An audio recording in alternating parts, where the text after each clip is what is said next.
To all intents and purposes, it would seem that humanity, life on this planet, and the planet itself have a timeline in which to accomplish evolutionary goals in alignment with larger cosmic cycles.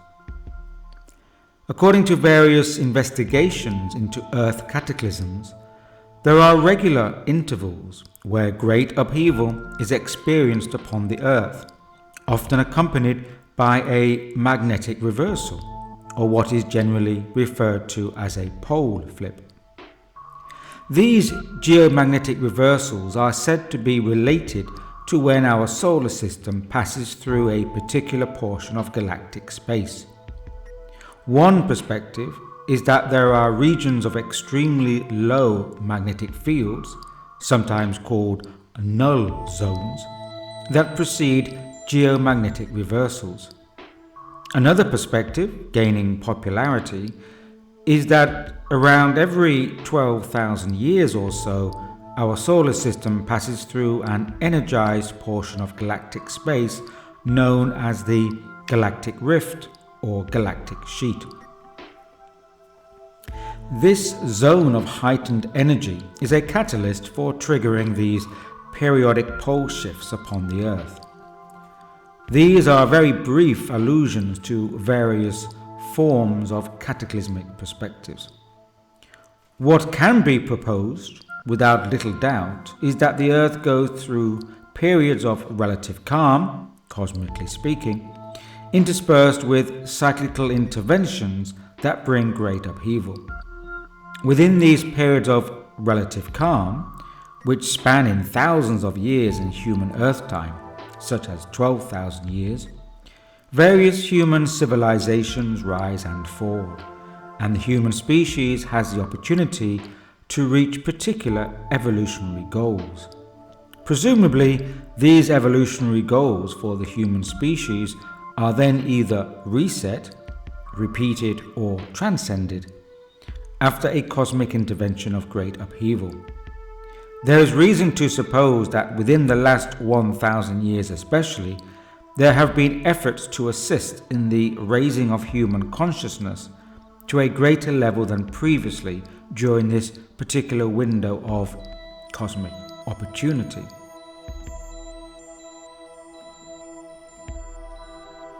It can be surmised that there was a plan to raise the conscious energy of the West, for example, in line with a specific timeline.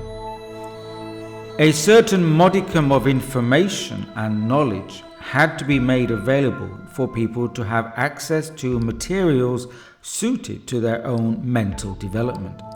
Also, preparation had to have begun in order to lay the groundwork for later actualization, or a switching on of a new consciousness frequency. If we take just a cursory glance at history, it can be seen how the initiate path and ancient knowledge in past times was heavily guarded, and very seldom were its secrets channeled into the public domain. Initiate operations were carried out behind the scenes of everyday life, or released in ways not recognizable to the masses. Such operations in past epochs that were released into the social currents of life have included the troubadour movement, the Grail quest, the tarot, alchemy, Kabbalah, and others. Yet from the middle of the 19th century, from around 1850 onwards, there seems to have been a decision taken to release a stream of knowledge from the wisdom traditions into the public domain. This began with the rise of spiritualism, that then led to theosophy, anthroposophy, occult traditions, for example the Golden Dawn, the Gurdjieff work, and others. Also, from the early to mid-20th century, knowledge and wisdom from the East arrived upon Western shores, and many teachers were sent to the West to prepare the psychology and mental reception of people in this hemisphere. Why did this grand operation suddenly appear? and what were its aims? At the end of each developmental epoch, humanity receives energy in order to activate a new organ necessary for the incoming epoch. This new organ is required to receive the conscious energy that will be part of the future era. This energy is always made available as the incumbent era is in decline. Each new developmental organ within humanity allows for it to receive a wider spectrum of metaphysical reality. This naturally antagonizes those forces that are intent on maintaining their current power regime. For this reason, there tends to be a counter-initiative established by certain ruling forces to block the incoming energies and to impede the general masses in the reception of aforesaid energies. At each particular epoch, there is a scale of perception or spectrum of awareness which is dominant. At each given transition to a new developmental era for humankind, the organ of perception is further activated so that there is greater access to and comprehension of metaphysical realities beyond the current scale. It may be that in our time now, organs of perceptive clairvoyance and telepathy are due for activation within humankind. This is evidenced by this faculty already being present, that is, activated, within a small percentage of humankind. At each stage, there are forerunners within the general populace who display the new developmental faculties. In earlier times, such people were ostracized, heavily persecuted, or even killed for showing such capacities. Such myths and folklore around witches, sorcerers, seers, and sages come to mind in this regard. There is always a precursor wave of people displaying the properties of the new developmental organ prior to a more widespread activation as the new epoch comes closer within the timeline.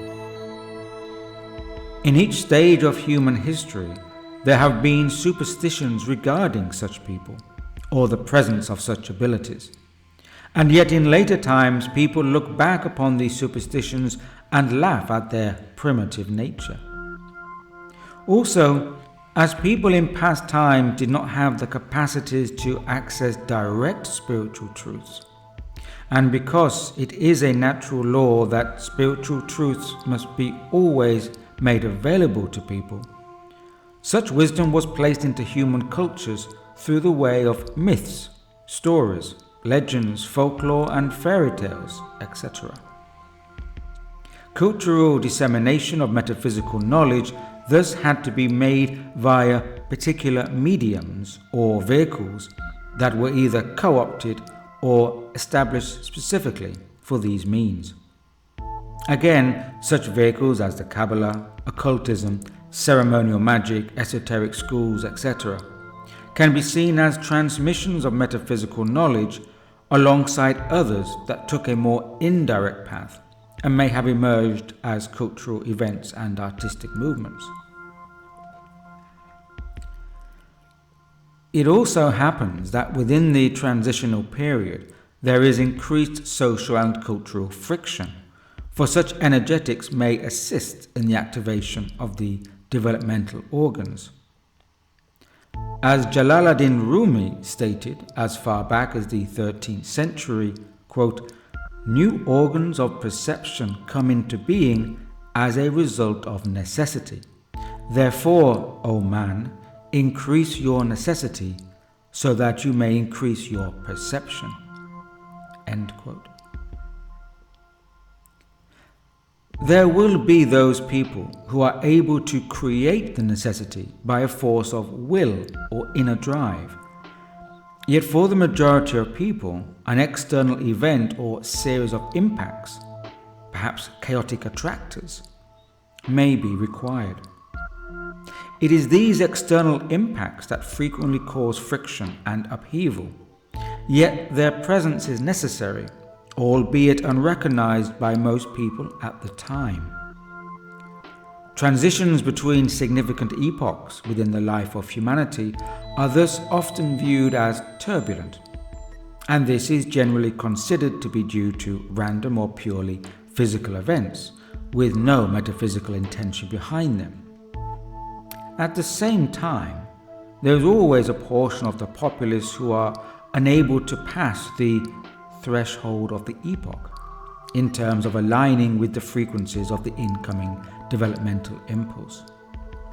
This segment of society may then enter a path of devolvement for the remainder of the epoch, as they have left the stream of evolutionary humanity. This process may be referred to as passing or not the threshold of initiation. Such a threshold could occur in alignment with a time frame of cyclical catastrophe, as discussed above. It may well be said that a successful passing of the threshold entails entering upon a different frequency of reality and thus consciousness. This shift to a developmental frequency, sometimes referred to as transcendence, allows for a segment of humanity to further the evolutionary goals of the species upon the new level. This necessity to pass the threshold might also occur around the same time as a catastrophic geological upheaval from cosmic origins, yet not always. Either way, it is a time for intense active work. The approach to such thresholds within the overall transmutation can be said to be a time for immense soul-making and great activity on the part of the metaphysical impulse. It might also be framed in the context of reaping the most benefits within the time frame available, the harvest, before the fields are to be burnt and sowed for renewal. At the same time, such chaotic periods are when the metaphysical impulse appears most absent and/or is a time of socio-cultural disarray. British historian Arnold Toynbee, who, from his extensive meta-historical study on the rise and fall of civilizations, came up with his law of progressive simplification. By this, Toynbee indicated that civilizational growth was not so much measured by material resources, but rather by its ability to transfer increasing amounts of energy and attention towards non-material growth, such as creativity, well-being, the inner life, etc.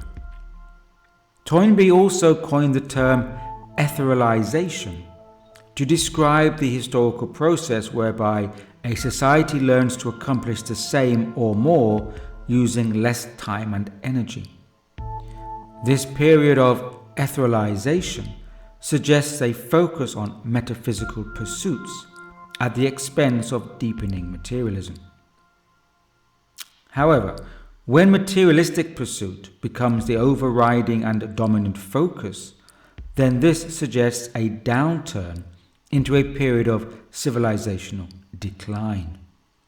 Such decline may also, at times, be aligned with both larger civilizational and geological periods at the end of a great cycle. Another British historian, Nicholas Hager, has examined the last 5,000 years of world history and charted the rise and fall of 25 major civilizations that, he says, grew around a metaphysical light or fire impulse before declining. In his monumental work, The Fire and the Stones, Hager outlines how civilizations pass through 61 secularizing stages. He examines how the metaphysical fire or light sustains a civilization to its peak, and when this impulse fades or is withdrawn, the civilization goes into decline and eventual decay as the fire or light is extinguished. These instances where the metaphysical impulse emerges can be regarded as operations, injections or transmissions of conscious energies in a bid to raise the general conscious energy of certain peoples and communities at particular times and places across the planet during the larger arc between grander cyclic renewals. Even a cursory glance throughout the annals of history shows a vast dispersal and transmission of esoteric and mystical doctrines and teachings from a seemingly endless array of learned figures, some of whom have appeared to act in odd circumstances and through almost inspired behaviors. There is certainly no shortage of mystics, sages, and both direct and indirect teachers of what we may call the metaphysical fire. History is littered with the names of many of these messengers, although we can also surmise there would have been many more messengers or transmitters that acted unseen and outside of the spotlight of recognition. Although the wisdom stream, as it is referred to, is said to have been and continues to be present at all times throughout human history, there are periods of greater activity as well as fallow periods where the wisdom operations take a step back from public life. It would seem fair to say, considering the external circumstances of the present age, that humanity has entered a time of intense activity upon the metaphysical plane. This suggests that interventions and operations of the transcendental impulse, the metaphysical fire, have entered a heightened phase at this specific period, with perhaps a noticeable focus upon the West. The 21st century started dramatically and quite literally with grand explosions, and rather than ceasing or decelerating, has in fact been accelerating along these trends. Alongside external geopolitical circumstances, the so-called modern world has quickened its rush into materialism to a point where we may consider the situation as being hyper-materialist. Such an environment has been less than conducive to religio-spiritual ideals. On the contrary, a deep secularism has progressed parallel or even intrinsic to the march of materialism. In this context, the presence of mystics, sages, and spiritual teachers has been ambiguous. It would appear that these have split into several avenues. 1. They are ridiculed by mass society and or seen as relics of a past era. 2. They are viewed as exotic or oriental icons that attract the curiosity seekers. Or 3. Rogue individuals and groups have set themselves up to commercially gain from the demand of such mystique. A genuine wisdom source is likely, in most circumstances, to have stepped back from the mode or role of the outwardly spiritual teacher some time ago. Certainly in the West, at least, the Oriental identity style of wisdom transmission would now be considered a non-operational mode by genuine sources. If such schools or groupings exist, then they are more than likely to be the traces or residues of earlier original impulses that are now perpetuated through static structures. The metaphysical impulse for the current period would most probably choose a medium most in keeping with the milieu of its time. The question remains, however, what would such mediums be, and how could we recognize them? What can be surmised from all this is that there will be various forms of the metaphysical impulse operating throughout diverse human cultures across the globe. Many, if not all, of these will go unnoticed by most people. This is partly because so few individuals are seeking for access to a genuine developmental impulse. As it is generally known, people attract those things in accordance with their own state of being and vibrational frequency. In order to attract the energetics of a developmental impulse, an individual must first do some of the work. And this requires a minimal amount of effort and focus. Resonant attraction is a two-way process. That is, there must be that which attracts and that which receives, and both elements are required. The essence of the human being is of the same substance from which it is originally derived, its source. Hence, it retains the same vibratory signature and is naturally attracted to its counterpart. A resonant attraction does not get abolished by distance, the further away the parts are, yet its strength of attraction can become vastly diminished. The dense materialism of our times, coupled with a heavy, terrestrial, somewhat telluric consciousness, has obscured the signal, the attraction, from getting through. The metaphysical impulse therefore requires that there is a greater lightness upon the waters of this planetary sphere. It is time for the coal within the coal mine to become as diamonds. And this requires a degree of crushing of the carbon. It may be surmised then that humanity is now passing through a phase of increased pressure, of chaotic nodes and catalysts, as an accelerated means to form diamonds within the carbon life of the human being.